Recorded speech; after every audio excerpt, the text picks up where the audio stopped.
Hello and welcome to the Life Lessons Podcast. Today's episode is with Thomas Lemke. Thomas Lemke has been the owner of a remodeling business that was his path out of the corporate world and now owns and operates Klaus Brewing here in Houston, Texas.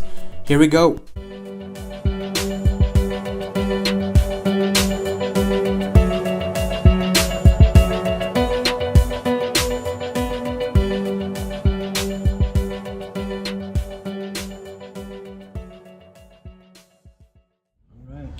All right, we're here with Mr. Thomas Lemke, owner of Klaus Brewing. Thank you so much for being here, Mr. Tom. Yeah, no problem. Thanks for coming by. So we're gonna go ahead and start with your origin story. Where Okay. you're from, how did your childhood affect you? How did it shape you? Stuff like that. Okay, so my origin is I was born in Lufkin, Texas, a small East Texas town. Grew up there most of my life through college.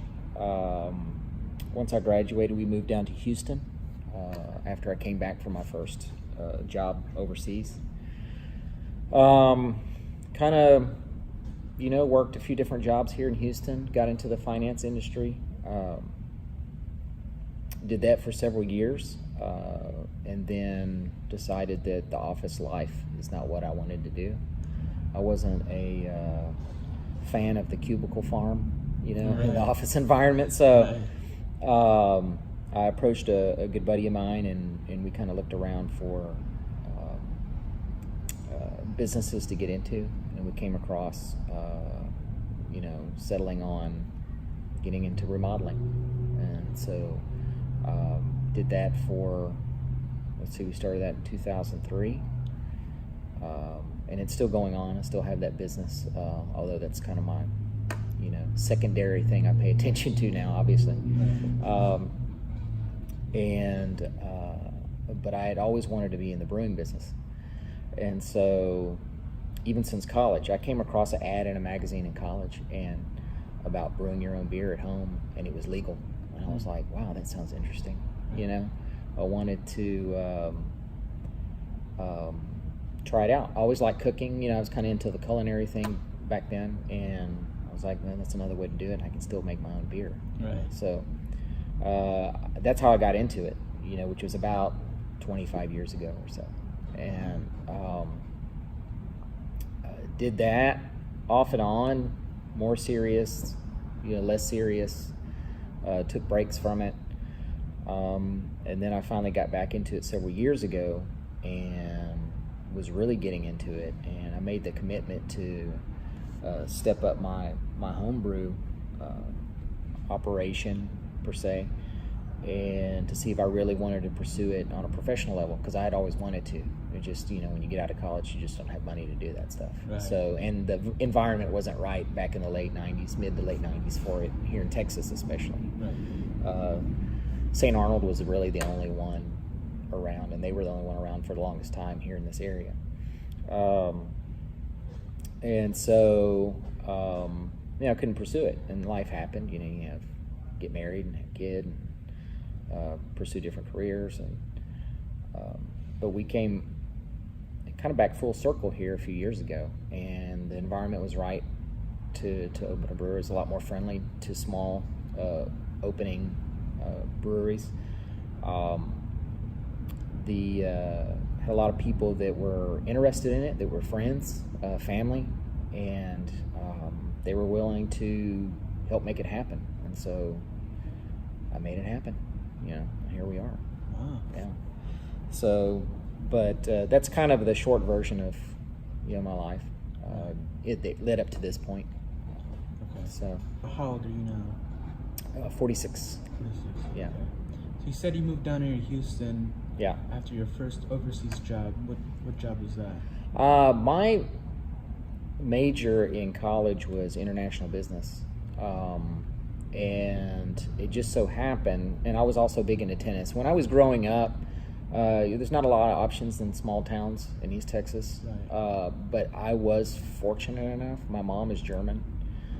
And I was the youngest of 4 kids by quite a bit, by 9 or 10 years. And so when they left the house,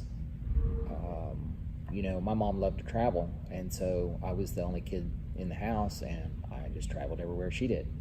Mostly back to Germany. We would go just about every summer and stay for months, almost the whole summer, a lot of times. So I grew up a lot over there, got to experience the culture, see how things changed, because I've been going over there for over 40 years, since I was a little kid. So you see how things change over the decades, and you experience their culture, their beer culture. Not only that, but she liked to travel. She liked to go to unusual places. We went to Iceland in the 80s. We went to, Alaska in the 80s. So back when those places really weren't traveled to too much, especially, from where I was from. Right. And so I got to experience a lot of that, and I think that shaped my view on how to deal with different people, different situations, different challenges.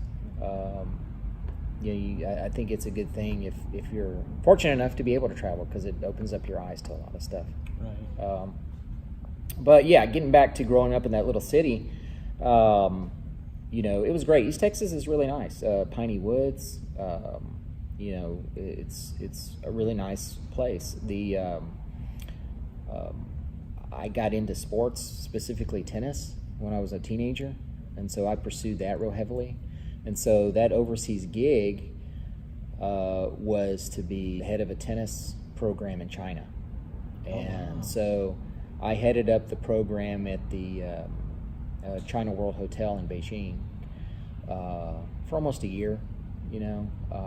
I did that, and then decided it was time to not do that anymore. I realized fairly quickly that wasn't my path that I was going to appreciate or want to pursue in life. So that didn't last too terribly long. And so when I moved back, I worked different jobs until I could find that finance career, because that was kind of my background anyway, kind of where my head was. And, I landed at AIM Mutual Funds, which is Invesco now. I was there for about 4 years, and that was a great company to work for, but it was very interesting times, because that's when the dot-com bubble burst. Right. And so we had good times and bad times. I experienced both sides of the coin, being at that company. Left there to do the remodeling thing, and then got into this. So that's kind of how that worked out. It's real popular to be an entrepreneur nowadays. Yeah. It's in the spotlight. Was that of something that you thought of doing? Oh yeah, I remember. I always had that mindset, even as a kid. I remember being on vacation and having relatives come over, and I would, in Germany, you're always given candy and stuff as gifts, and so, I'd have this big stash of candy when I got to Germany, and all these relatives would come over, and I would set up a little shop in the corner of my grandmother's house and put prices on the candy and try to sell it to my relatives. So that was I kind of felt like, it was kind of ingrained in me to be, some type of entrepreneur. I'm real independently minded, and so that corporate hierarchy structure, especially when you have to deal with somebody where your personalities don't match, where they clash, is something that I don't, like to deal with very much, and I don't have a good way of hiding that. Right. I kind of let things known how I feel, to a certain extent, with tact and everything. Right. But I'm not gonna sugarcoat things, if I don't necessarily have to. Right. And that doesn't work real well with corporate culture. So. Right. So when you started out your remodeling business, what was your mindset then? Did you mindset then? I was young, it was a new thing. I knew I wasn't going to be in the corporate world. I knew I was going to be my own boss. So I had a lot of energy, a lot of go get 'em attitude, and worked my butt off to try to make it work. And we more than doubled sales in the first year. And we really went after it. And it was mostly me. I had my friend still kept his job and helped out in the ways he could, support wise. And we really went out there and tried to grow it, and we did. And then at some point he decided that he didn't want to pursue it, so I bought him out. Then we tried to grow it more, went through some growing pains, experienced the big bubble with the housing bust. Right. So here I went through 2 bubbles, and so we had to scale back quite a bit because we really extended ourselves out to certain areas of the market. Right. And so we had to scale back quite a bit because when those markets weren't available anymore, you lose business, and so you've got to adjust. Right. And so and then just kind of kept plugging away, for years after that. But if it's not something you really want to do, even though it lasted a good 14 or 15 years before I really started getting burned out on it, and decided, hey, let me look back at this brewery thing I always wanted to do. Right. And the environment was right, and we did it. Oh.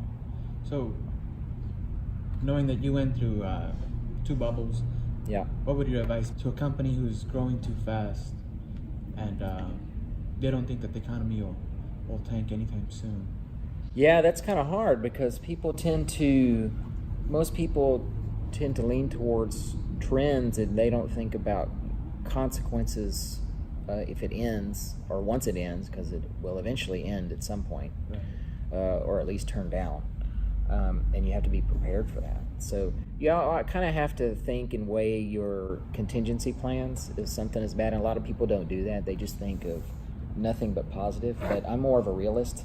I have to weigh in, well, what if this, what if that? I have to question everything. Right. And if we have not only more positives, but enough of more positives than negatives, then we'll pursue it and then have contingency plans in place if one of these negatives takes hold. And so it's preparation. A lot of people, say individuals are lucky at certain things, but I truly believe that luck is a product of preparation. Right. That's the way I look at it. And I've learned the hard way, over the years. And, a lot of times you see this and you get stars in your eyes or dollar signs or whatever it is, and your judgment tends to get skewed. And I've experienced that, and I know a lot of other people have experienced that. And so you just have to kind of sit back. At this point, my biggest advice for that would be, if you come into an opportunity or a situation, take time to think it through, sleep on it for a few days, sleep on it for a week, talk to people about it, do your due diligence, in other words, and then make an informed and educated, decision. That would be my biggest advice, because you can't rush it. And I've been approached by a lot of people for a lot of projects over the years, and I've learned that if you question it and they seem to want you to hurry up and rush and make a decision today and all this stuff, then it's probably not the right decision. If they don't want to allow you to give time to think it through, then you need to move on. You need to be able to walk away from the table. And that's the most important. Most people don't want to walk away from the table. They feel this angst that, like, oh man, if I don't do it today, then I'm going to miss this opportunity. And that's not the case, if it's something that you're being pursued on, they'll continue to pursue you, if they really want your business. And it's worth it. But that would be my biggest advice. Don't rush stuff. It'll come. Everything is I truly believe everything is meant for a reason, even failure. So. Right. Do you believe that everything's meant for a reason in life? Or do you believe that, we kind of shape our life, and do we kind of... I think it's a combination of both. I really do. And a lot of it, if not all of it, is based on... I would say the majority of it is based on decisions that you made personally. Okay. If you look... A lot of times if you look back at things that didn't work out, for instance, or whatever, the vast majority of the times it's because of decisions you made.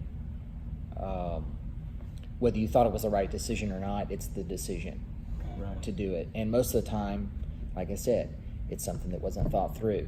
They just hastily made the decision, and and then it didn't work out. And then you look back on it and go, yeah, I should have probably done that, man. I mean, the numbers were this, and I went ahead and did it anyway, and it didn't work out. Well, there you go. Right. And so, there's things in life that kind of make you question your actual decisions, because you go, man, I can't believe that happened to me. And then 6 months or a year later, you look back and you're like, man, I'm kind of glad that happened to me now, because then that otherwise I would have been in a worse situation. So I think things kind of work out, decision based, and they just happen to work out, whatever force that may be. Right. So what piece of advice would you have for a college entrepreneur who just recently graduated, wants to have their own business, but they don't really have the money to pursue that business? Would you say to go ahead and work at a job for 4 or 5 years, save all the money they can, and then go ahead and pursue, or Yes. pursue it out the gate? No, 100%. Preparation is the key. Due diligence is the key. I would say get a job to pay the bills while you prepare your project, while you make sure everything is in place, while you can secure enough support for it, whether that be through support from friends and family or through financing, whatever means of financing you need to get. There's a lot of people, they'll jump at the first opportunity they can get I can get my $100,000 loan to start this business, and then don't realize that the terms are so onerous to pay it back, then there's never any way they can get ahead and the business fails. So it's better to step back, those few years until you can make sure that the time is right. If I would have tried to pursue a brewery in 2003, I worked at a finance company, credit's great, we can get loans and stuff, and but I don't think the environment was right. And so luckily we didn't do it back then, because I don't think it would have passed. I didn't have the right connections at the time. I was new to business, so I hadn't networked very much. That's very key. You got to network with people, go to networking events, just kind of make those connections. Right. That builds with over time. And so, get a job to pay the bills, and then as you prepare your business that you want to pursue. Right. Unless you just have somebody that has a bunch of money and can drop it and say, don't worry about it, I'll back you, and when you start making money, you can pay me back. That's a whole different situation. Right. That's a lot more, that's kind of ideal, but that's very rare. So. Right. Say you have the opportunity of a lifetime to start a dream business, and you don't think that opportunity will come again, and you have a loan that the terms are in your favor. Would you start a business then, or would you still wait it out? It depends. Is it is the business plan solid? I mean, if all this stuff is solid, then you want to pursue it, because you want to get in as early as possible. That's feasible. Right. That's right. And so if everything is right about it, then sure, go ahead and dive into it. Just make sure you're prepared to dive into it. Right. Yeah, that's the main thing. Because you got to still, even if the terms are good, you still got to pay back the loan. Right.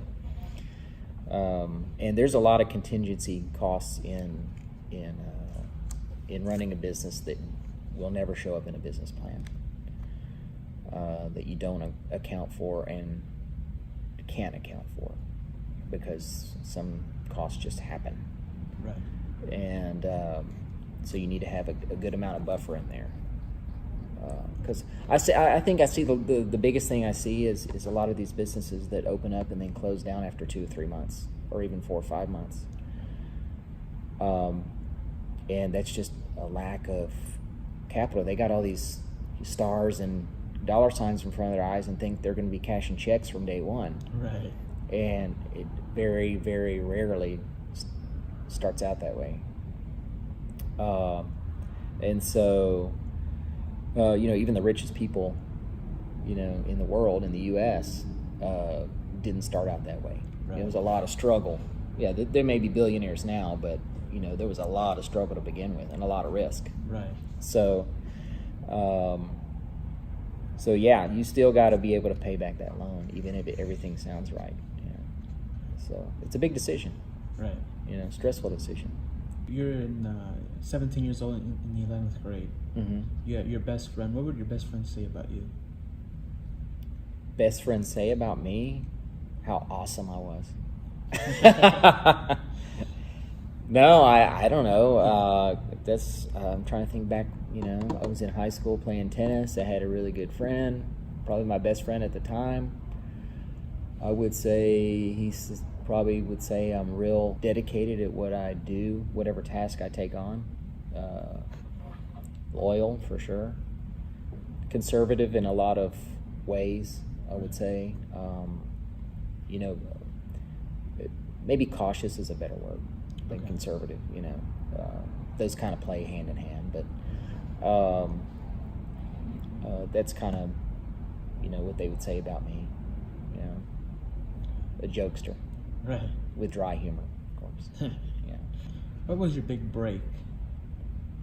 Meaning, at what position in your life were you comfortable enough where you had an emergency fund and could then go on and pursue business?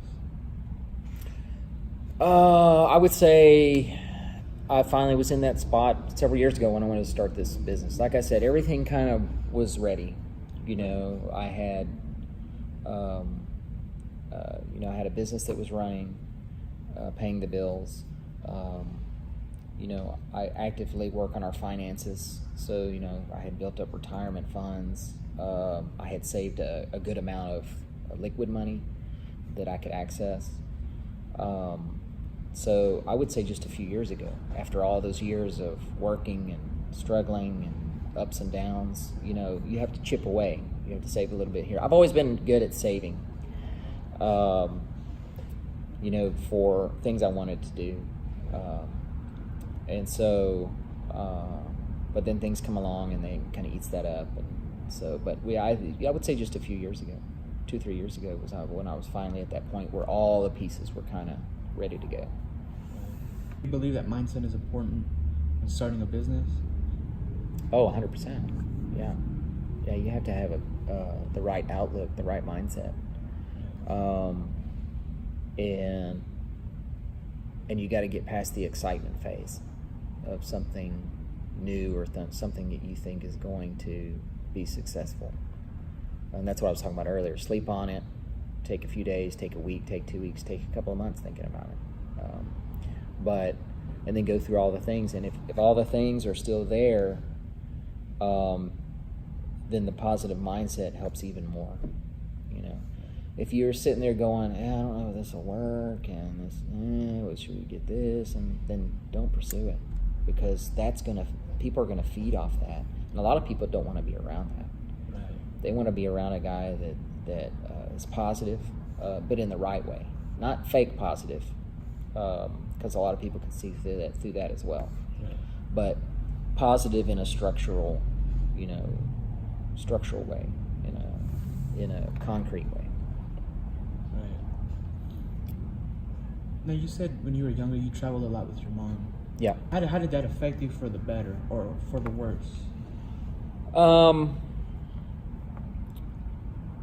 Traveling, it was it opens up your eyes to a lot of stuff, both positive and negative, about other places, about other cultures. It will give you surprises about that. It give you disappointments, and the surprises a lot of time being realizing that places and people and things that go on are actually different than the way you were told or taught growing up. And I got a kind of a funny anecdote. I don't know if she'd want me to tell it, but I'm going to tell it anyway. I took my wife for the first time after we got married to Germany, and she grew up in South Texas. She's Hispanic in Harlingen. It's kind of a small South Texas town. Right. You hear about Germans in World War II. That's what everybody knows, right? Right. Nazis and all this stuff. And so I took her for the first time to see my family in Germany, and I didn't know that she didn't really divulge this until after the fact, but she had all these preconceived notions about Germany and Germans, because of what she learned growing up. And then she said she was blown away, but it wasn't anything like that, And I think that is what is important about traveling, about learning for yourself. It's experience. Experience-based knowledge is a lot better than book-based knowledge. Right. Book-based knowledge will give you the ability to figure out what 2 + 2 is. Experience-based knowledge will let you figure out actually how to apply that and do your work. So yeah, I mean that's the big thing about traveling. I think it gave me a better understanding of different people, how they relate, and how to, because you got to deal with different people in different ways, culture-based and personality-based. And you have to be, I learned from early on that you have to be a chameleon. You have to be able to adjust to that. Not in a fake way, but in a way that you can relate with them. So, and sometimes you can do that, and sometimes you can't. Sometimes your personalities and work habits and ways you do things just don't mesh. But you learn that, and you just have to try to apply it. But traveling helps that out a lot, because you can experience all those different things. Even if it's just within the country, it doesn't have to be international, because there's so many different facets of the U.S., for instance, and even in Texas. East Texas is completely different than South Texas, for instance. Where I grew up is nothing like South Texas. Right. 2 different cultures there. It's not even, very similar to North Texas, for instance, or West Texas. So even if you can just travel a lot within state, within country, that helps, I think. So, what was something that during your time traveling you saw that stuck out, or that was something that you still remember to this day? For example, I had someone on my podcast, and he's traveled to like 63 countries. Mm-hmm. He saw his first public execution in Africa. That's something that I think it was Nigeria. Yeah. He saw his first public execution. Something that stuck with him. Right. Have you had something like that, or something that stuck with me? There's been big historical events I've been to. That was probably the most notable. I can tell you a couple of instances. My first instance of something, big that happened is I was in China when England turned over Hong Kong. That was a huge deal. When their time was up with governing Hong Kong, so that was a huge deal, and I was there for the celebrations, and that was a huge historical event. Let's see, what else? I was in Germany when 9/11 happened, and that was that time I took my wife for the first time to see our family over there. And so that was pretty surreal, being able to finally fly back. And we were actually connecting through Newark, which is across the water from Manhattan. And you fly in to see just smoke, coming up from the site, because we were able to finally fly back a few days after it happened. So that was pretty surreal.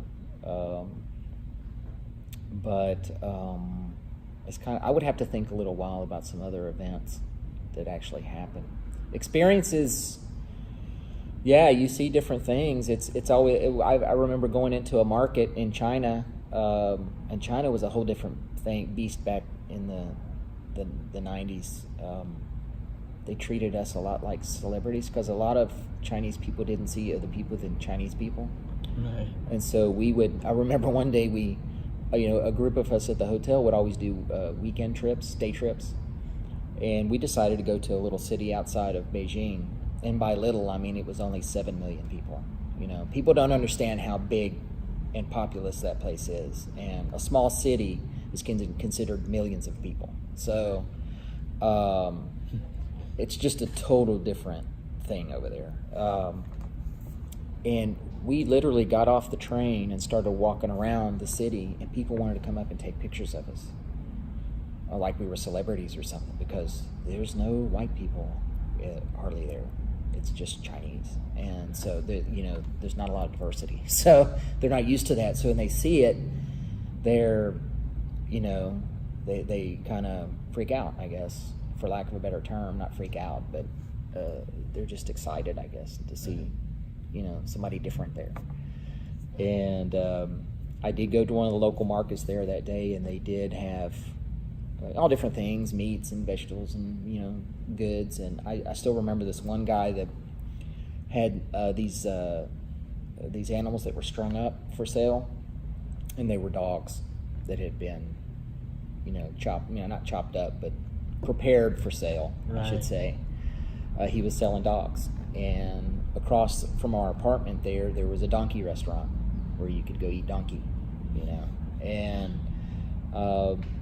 just different things. Now that may seem really gross and cruel and inhumane to us because we like dogs and we think donkeys are funny and we use them for work and all that stuff, but it's food for people there, right? And it's normal to them. And so while I thought it was very weird, at the same time I thought it was very interesting. Now I didn't eat any dog, and I didn't eat at the donkey restaurant because I just didn't want to. Not out of a moral thing, I just wasn't interested in eating that. Right. And although at least knowingly eating it, I ate some street meat over there. I didn't know what it was. It could have very well been that, And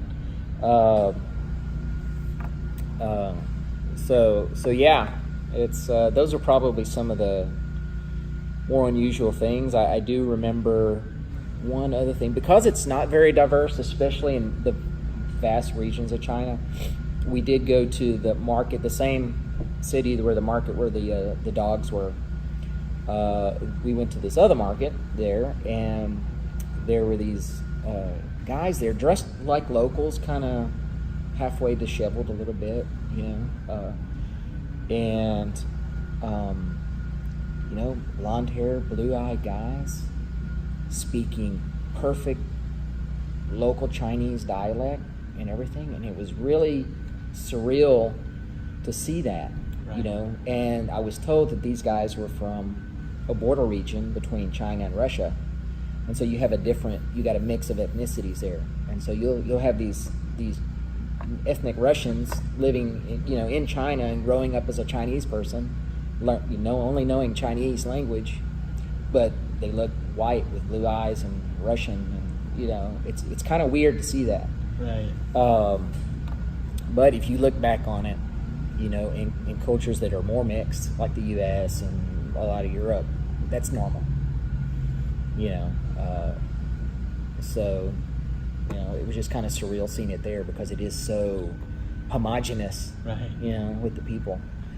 So that was kind of unusual. But those are a few unusual things I've seen. No public executions or anything. Right. Not yet. Not yet. And do you have a special affirmation, ritual, prayer you do before you come to business every day? Not really. No, I don't. I don't do anything like that. I'm not very religious when it comes to practicing, but I just try to think of what I got to do for the day, even if it's something I really don't want to do. Just if you've got if you've got a positive outlook on getting it done, it makes you want to get it done over with sooner, and it tends to be more of a positive experience, even if it's something that you really don't want to do. Right. So that's the kind of way I look at doing stuff every day. Positive outlook. I don't necessarily pray to have a good day. I just get my mindset in order to try to have a good day. Okay. So, that's kind of how I approach it on a daily basis. Okay. Yeah. Now, do you plan out your day, or do you just kind of? I try to. I try to plan out my day, but in business you'll be hit with contingencies all the time. People that want your attention. So you try to plan it out as much as possible. You try to make a list and try to cross off the list. That's important. And then you look at your list and hopefully, being somewhat of a procrastinator I am at sometimes, I can do this tomorrow. I can do this tomorrow. That's not a great habit to have, by the way, especially if you can go ahead and get it done. So I try to cross off as much as I can and, try to minimize the putting it off to tomorrow aspects of it. So now, with this brewery business, what does it mean for you to make it? Whether that be to make it, honestly, in the way I see, a lot of people have different levels of quote unquote making it. Some of it is financial, items based, like new cars or right. Concrete things. For me, it's getting to a level of positive success and contentment. Like if I can, feed myself and my family, if I can live in a home that has, heating and cooling, if I can, afford to go on a vacation occasionally, if I can afford to go out to a restaurant every once in a while, that's my making it. That's my being content is making it for me. Right. And I've always looked at people that look at it as getting more materialistic. That's the word I was looking for. Getting more materialistic stuff. That goal will never be met.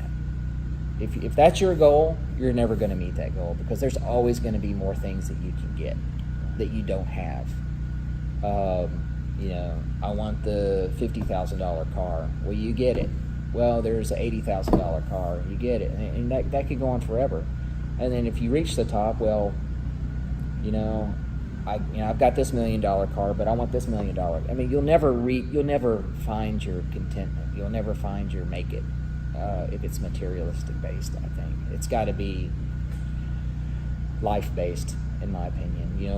Because once you have your family set and your ability to support your family and be able to do some things that entertain you, then that's making it.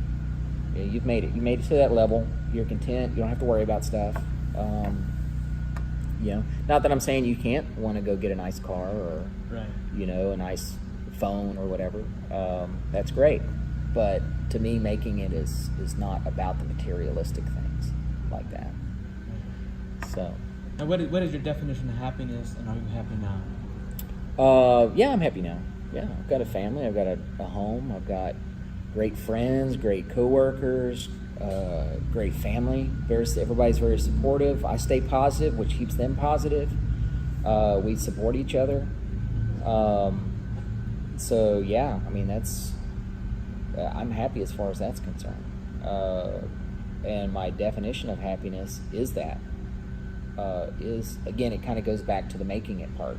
Right. Happiness is contentment in my book. But don't confuse contentment with complacency. So I'm content, but I'm not complacent. Once you get complacent, then stuff starts to fall in around you, and you've got to keep it going. Once you reach a certain level, you can't just expect to stay there because you've made it. You got to keep working at it all the time to maintain it, or to get better if you want, or however you want to do it. But yeah, never mistake, contentment with complacency. So one is positive, one is negative in my book. So now, what is the biggest lesson life has taught you so far? The biggest lesson, patience. Yeah, I always was very patient growing up, but realized very quickly that if you try to rush things against the normal processes, that you know, most everything will suffer. Typically quality suffers, relationships suffer, outcomes suffer. So you need to have patience. You know, it's going to take you years to get where you want to go. That overnight, you know, success is extremely rare, and there's usually a lot of stuff going on behind the scenes that you aren't privy to that made it an overnight success. So, so the visual of that is usually not what it turns out to be. You know? Although there are, you know, successes like that, that's extremely rare, and it's typically not even as overnight or one-dimensional as people perceive it to be. So, but patience, I think, you know, you got to be patient, you got to be dedicated, you got to be persistent. So, now where do you go from here? Where do I go from here? I grow so much that I put every other brewery out of business. Right. No, I'm joking. That's not my whole goal here was just to be community focused. Yeah, we're going to grow. We want to grow. We are growing. We're already seeing some constraints because we are growing very quickly, and which I kind of felt would happen based on the way I saw, based on my due diligence, and so it's kind of working out how I thought it would. So, but as far as where I go from here, just grow the business, make sure everything's taken care of, you know, making sure everybody's content with their place, and you know, let it grow to where it wants to grow, basically organically, and then go from there. So you know, if it grows into overwhelming success, that's great. You know, and then it stays community based, that's great. You know, as long as people like to come here and people are happy and we provide a good product and a good service, you know, that's where we'll go. So. Now, where can people find you? Social media? Yeah, we're on Facebook. We do a little bit of Instagram stuff. I'm really bad because I'm a little more old school with, you know, social media, but I've got people helping me out on that to a certain extent. We do have a website that's a work in progress, so please be patient with the website. It's klausbrewing.com. And of course you can find us here at our location, Jones Road.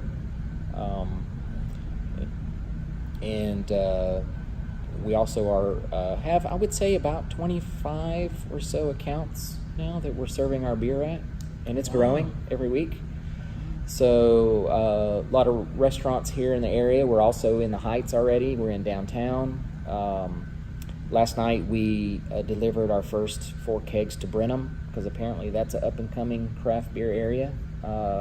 We did our tap takeover there last night, which people think Brenham is so out of town, but it's only about 45 minutes. I mean, it takes me 45 minutes to get to Richmond from here, you know, which is still Houston area, you know, so it's really not that big of a leap as far as time-wise to get somewhere. And so, so we're in restaurants and bars in the area, and that's something else we'll have on our website as far as where you can find us and things like that. So in case you don't want to come all the way over here, but we do have a nice indoor tap room, as you can see, air conditioned for those hot months when we get them back. Right now the weather is really beautiful, so we have an outdoor beer garden, and so most people hang out there if the weather is decent enough, the vast majority. So we do special events, you know, themed trivia and crawfish and you know, different things. We have special promotions. Last night was our Stein night, for instance, you know, where people can bring their own Stein, and a lot of people do. It's really cool to see people bring their own Stein. You know, they love to talk about how they traveled somewhere and got a Stein, or somebody brought them to them as a gift, and we used to tell them any size, and that kind of got out of hand.